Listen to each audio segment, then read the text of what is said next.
Decision making, সিদ্ধান্ত নেওয়া। আমরা আমাদের ব্যক্তিগত জীবনের নানা পর্যায়ে পারিবারিক জীবন, সামাজিক জীবন, পেশা জীবন বিভিন্ন ক্ষেত্রে সিদ্ধান্ত নিয়ে থাকি। আমরা বলে থাকি যে আমি সিদ্ধান্ত নিলাম বা আই হ্যাভ ডিসাইডেড এটা করব। আনফর্চুনেটলি আমাদের অনেকের ক্ষেত্রে ব্যাপারটা ঠিক হয় না।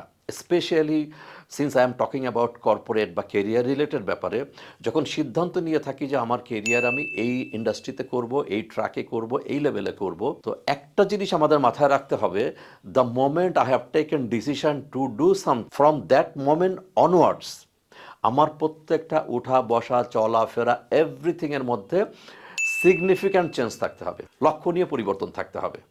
কারণ সিদ্ধান্ত নেওয়ার পরে আগে যাচ্ছিলাম, এখনও যদি তাই হই, আগে আড্ডা দিতাম, আগে ছবি দেখতাম, আগে বন্ধুবান্ধবকে নিয়ে একটু বেড়াতে যেতাম, আগে এটা করতাম সেটা করতাম, গসিপিং করতাম, হোয়াট এভার ইট ইজ, নানাভাবে টাইম ডিস্ট্রাক্টার যেটা বলে, এইভাবে সময়কে ধ্বংস করতাম।